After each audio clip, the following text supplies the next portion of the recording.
Okay, so we'll continue from shift in supply curve. આપણે લોકોએ already movement along supply curve જોઈ લીધું હતું, બરાબર છે. હવે સપ્લાય કર્વની અંદરમાં આખું શિફ્ટ થશે. શિફ્ટનો મતલબ શું થયું? કાં તો તમારું શિફ્ટ ક્યારે થાય તો ભાઈ સપ્લાયમાં જ્યારે ઇન્ક્રીઝ થાય અથવા તો સપ્લાયની અંદરમાં જ્યારે ડિક્રીઝ થાય, increase in supply or decrease in supply, એ સમયમાં તમને શું જોવા મળશે? શિફ્ટ ઇન સપ્લાય કર્વ જોવા મળશે. Supply curve is drawn to show the relationship between price and quantity supplied of a commodity. Price and quantity ના વચ્ચે relationship બતાવે છે. Assuming all other factors constant. However, other factors are bound to change sooner or later. બરાબર? બીજા બધા factors price અને supply ના વચ્ચેનો relationship આપણે સમજવાનો છે અને બીજા બધા factors constant રાખવાના છે. પણ આપણને ખબર છે કે જેવી ફેક્ટર્સ આપણે લોકો કોન્સ્ટન્ટ રાખીએ છીએ એ ફેક્ટર્સ ક્યારે ને ક્યારે શું થવાના છે? ચેન્જ થવાના જ છે. For example, an increase in tax on a commodity will raise its cost of production. કોઈ બી કમોડિટી છે એના પર અગર ટેક્સ વધે છે તો ટેક્સ વધવાની સાથે જ શું થશે? એનો જે કોસ્ટ ઓફ પ્રોડક્શન છે એ વધશે. With a fall in profit margin, producers may decrease its supply even though its market price has not changed. Such a decrease in supply whose price has not changed cannot be represented by the original supply curve. તો જ્યારે બી તમારા supply કર્વમાં કોઈ ને કોઈ રીઝન્સના લીધે changes આવે છે તો તમે એને ઓરિજિનલ સપ્લાય કર્વની અંદરમાં ડ્રો કરી શકશો નહીં. તો એમાં શું થશે? શિફ્ટ થશે. તો when supply of a commodity changes due to change in any factor other than the own price of commodity, है ને? તો આની અંદરમાં શું છે? factor other than price changes. price સિવાયના જે બી કઈ ફેક્ટર છે એની અંદરમાં ચેન્જીસ આવશે. તો let us now understand the concept of shift in supply curve through figure. Say for example, if we have drawn a graph, આ જગ્યા ઉપર આપણે શું મૂકી દઈએ છીએ? price મૂક્યું. આ જગ્યા ઉપર આપણે શું મૂકી દીધું? સપ્લાય કર્યું. બરાબર છે? And if the graph is drawn, let us consider this to be an original supply curve, જેનું આપણે નામ શું આપી દઈએ છીએ? Let us name it as SS supply curve છે. Ready? So now increase in supply is shown by rightward shift in the supply curve from SS to S1. બરાબર છે કે તમારો સપ્લાય કર્વની અંદરમાં ઇન્ક્રીઝ ક્યારે થશે? કે જ્યારે તમારો રાઇટવર્ડ શિફ્ટ, मतलब कि જે આ S કર્વ છે એની જગ્યા પર તમારો બીજો એક કર્વ આવી જાય છે, that is your S1 curve. તો આપણે લોકો શું કહેશું? સપ્લાય ઇન્ક્રીઝ થાય. કેમ આવું? જો જેમ કે પહેલા શું હતું? at this particular price this was your supply, હે, this was your supply.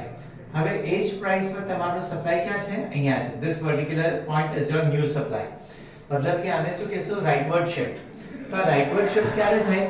whenever there is a change in a factor other than price in favor of supply. There is a change in factor other than price in favor of supply. supply ના favor માં છે.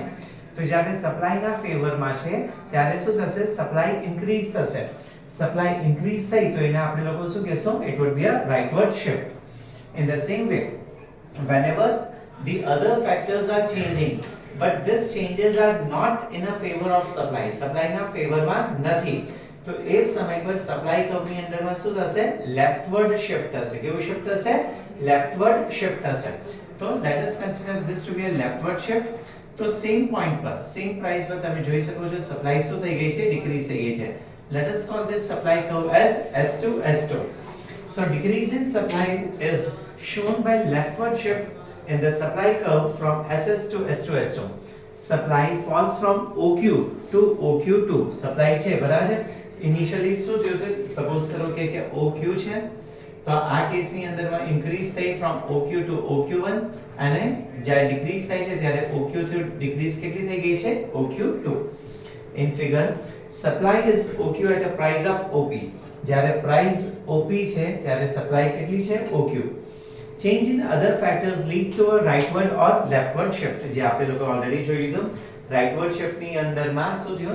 once again confusion ન create થાય એટલે this is called as a rightward shift. બરાબર છે? rightward shift શું indicate કરે છે? it indicates increase in supply. ready? This one is a leftward shift. Now what does leftward shift indicates? It indicates decrease in supply. So represent करे છે decrease in supply ને represent करे છે. તો once again જે hierarchy આવી છે ને જોઈ લઈએ. Changes in supply occurs due to change in factor other than price. તો factors other than price માં જ્યારે changes થાય છે તો shift either rightward થાય either leftward થાય. Rightward shift ને શું કહેવાય છે? Increase in supply curve. અને leftward shift ને શું કહેવાય છે? Decrease in supply curve. Let us now understand the meaning of increase and decrease in supply. Same વસ્તુ પાછી સમજવાની છે but with two different graphs and an example. So increase in supply refers to a rise in the supply of a commodity due to any factor other than its own price. બરાબર છે? તો કોઈ બી factor માં change થાય છે. બરાબર છે? Factor માં ચેન્જ થાય છે but તમારો ચેન્જીસ ના લીધે સપ્લાય કેવી થાય છે? ઇન્ક્રીઝ થાય છે. But mind well, supply increase થયું છે, prices remaining constant.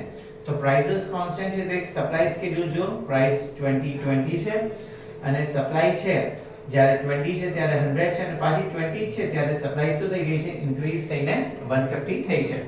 If you want to show this via a supply curve, this was your initial supply. Let us consider this to be your initial supply. Now you can see that there is an increase in this supply at the same price. Prices need to be remain constant.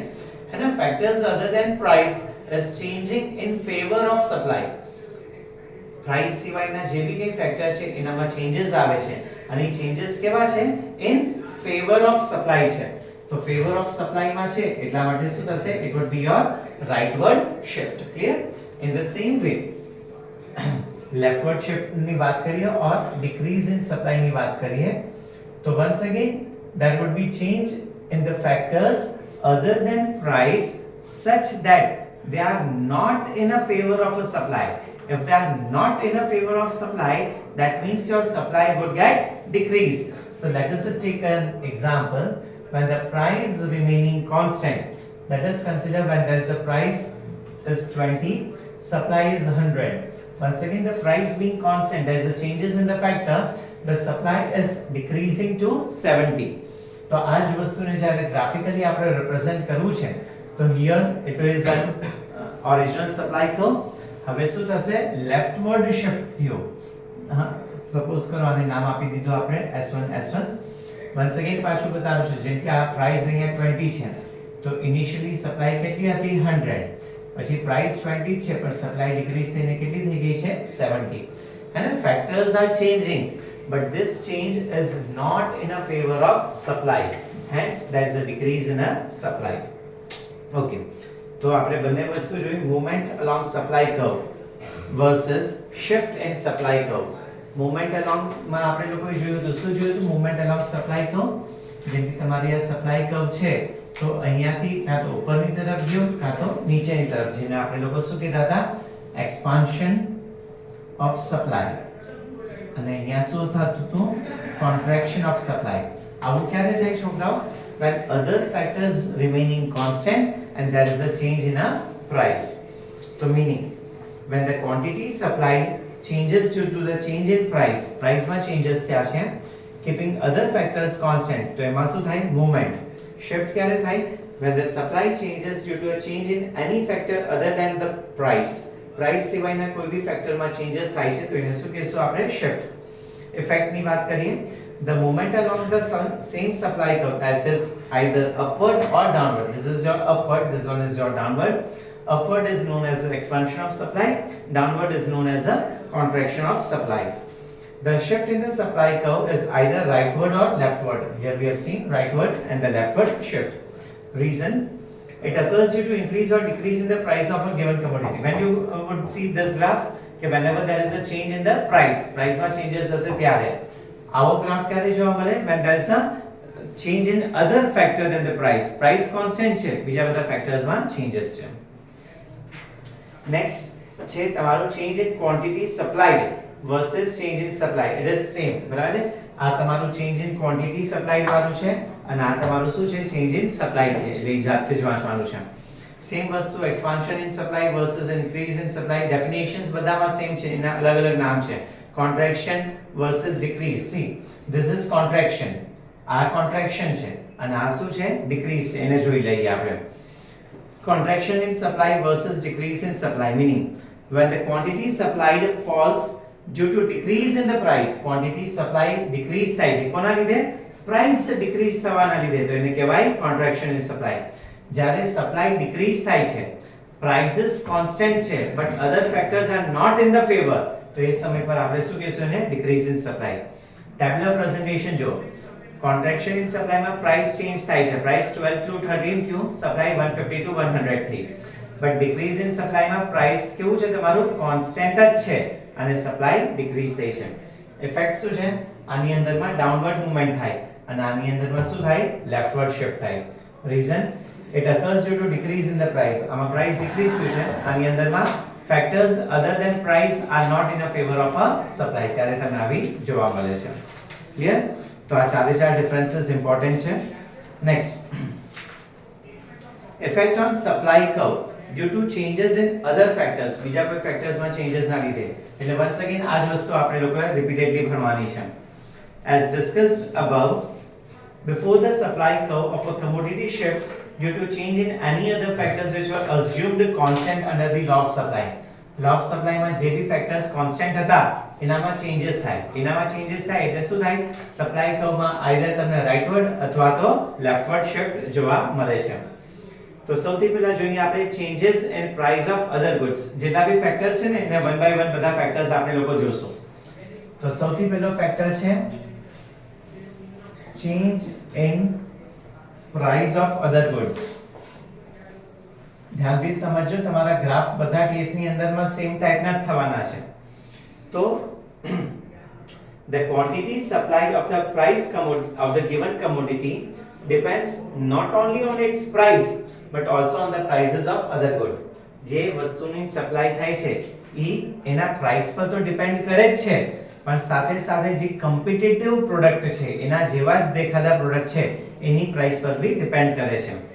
So first we have increase in price of other goods, and increase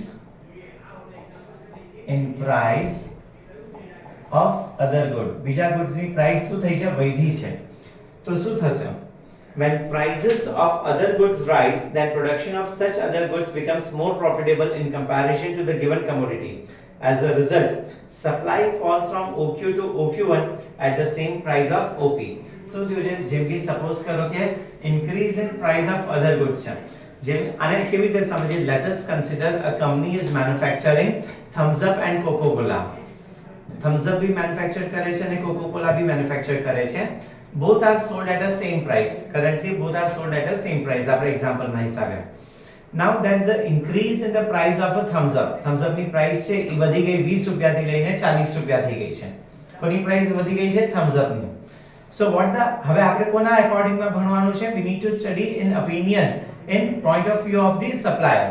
તો supplier શું જોશે કે જો ભાઈ હું thumbs up ને 40 રૂપિયામાં વેચું છું, if I am selling thumbs up at a cost of 40 rupees, તો મને વધારે પ્રોફિટ મળે છે. તો what should I do? હું thumbs up ને વધારે સપ્લાય કરું. તો એવા કેસમાં કોકા કોલાની સપ્લાયને શું કરી દેશે? રિડ્યુસ કરી દેશે. ખબર પડી? એનો જો શું છે આપણે સમજવા માટે આપણે એવું માનીએ કે અત્યારે આપણું મેઇન પ્રોડક્ટ જે છે જેના આપણે ડિસ્કસ કરીએ છીએ એ કોકા કોલા છે, બરાબર છે?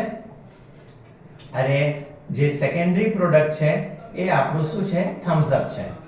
Ready? Thums up is your secondary product. આપણે કોનો પોઈન્ટ ઓફ વ્યૂ સમજવાનો છે? ત્યારે કોકા કોલાનો પોઈન્ટ ઓફ વ્યૂ સમજવાનો છે. તો શું થયું છે? માર્કેટની અંદરમાં જે થમ્સ અપ છે, બરાબર છે, એની પ્રાઇસ ઇન્ક્રીઝ થઈ ગઈ છે. શું થયું છે? પ્રાઇસ ઇન્ક્રીઝ થઈ છે. તો થમ્સ અપ ની અગર પ્રાઇસ ઇન્ક્રીઝ થઈ છે તો સપ્લાયર શું કરશે? એની સપ્લાયને શું કરવાની ટ્રાય કરશે? ઇન્ક્રીઝ કરશે. હવે સપ્લાયર પાસે તો રિસોર્સિસ કેવા છે? લિમિટેડ છે. તો સપ્લાયર શું કરશે? જે રિસોર્સિસ થી કોકા કોલા બનાવતો હતો એ બધા જ રિસોર્સને કેમાં યુઝ કરી લેશે? થમ્સ અપ બનાવવામાં યુઝ કરી લેશે. The resources which were used earlier for the manufacturing of Coca-Cola would now be used for the manufacturing of thumbs up. As a result, the supply of Coca-Cola would decrease. जिस પહેલા Coca-Cola ની supply આટલી હતી, બરાબર? હવે price ભલે constant છે પણ એને એની સપ્લાયને શું કરી દેવું પડશે? ડિક્રીઝ કરી જ દેવું પડશે. કેમ? કારણ કે એને સપ્લાય કોની વધારેલી છે? થમ્સ અપ ની સપ્લાયને વધારી છે. કેમ વધારી? કારણ કે થમ્સ અપ માં એને વધારે પ્રોફિટ મળે છે એટલા માટે. એવી જ રીતે બીજું છે decrease in price of other goods.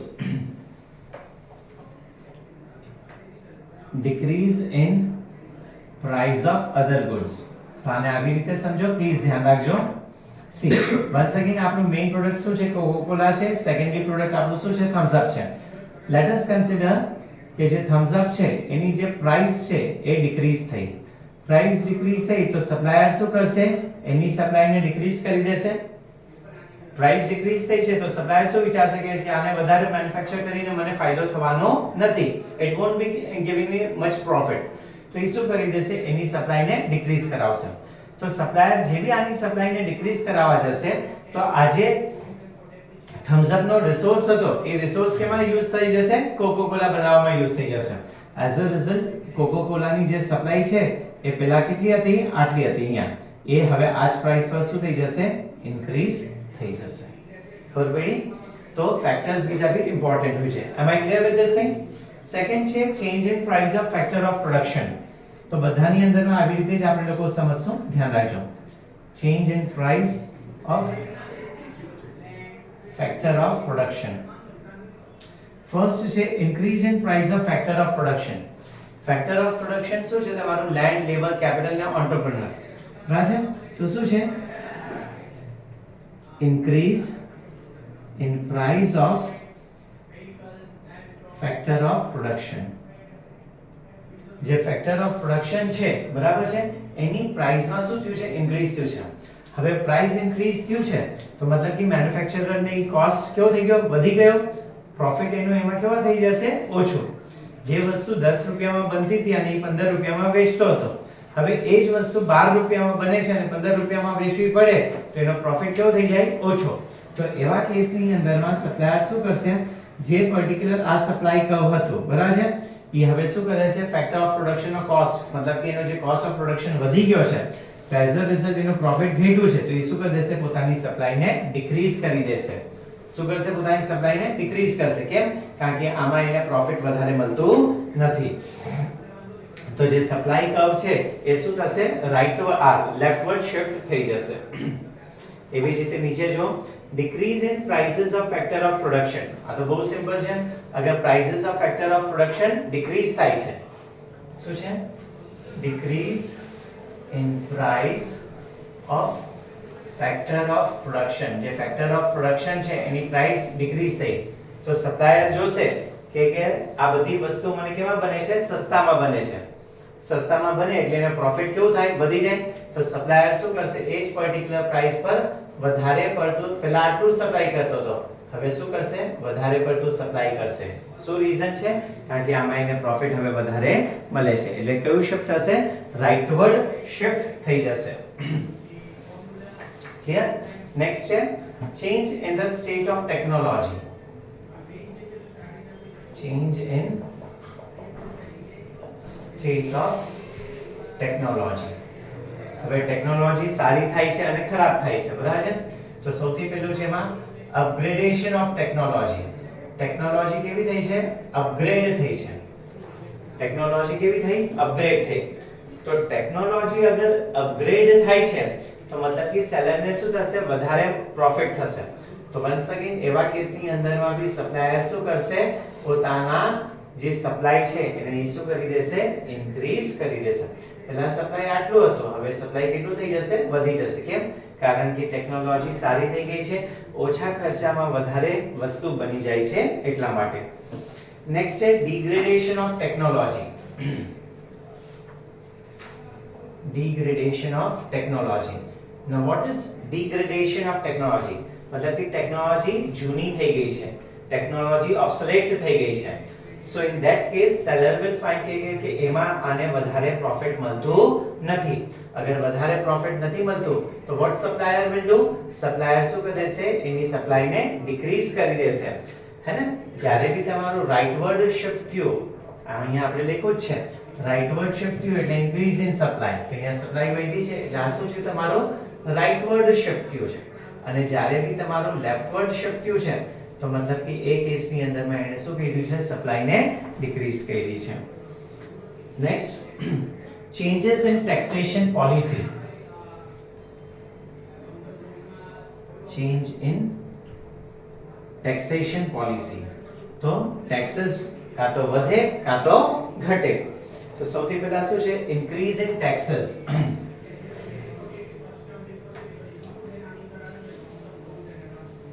હવે જ્યારે પણ ટેક્सेस શું થયું છે, ઇન્ક્રીઝ થયા છે.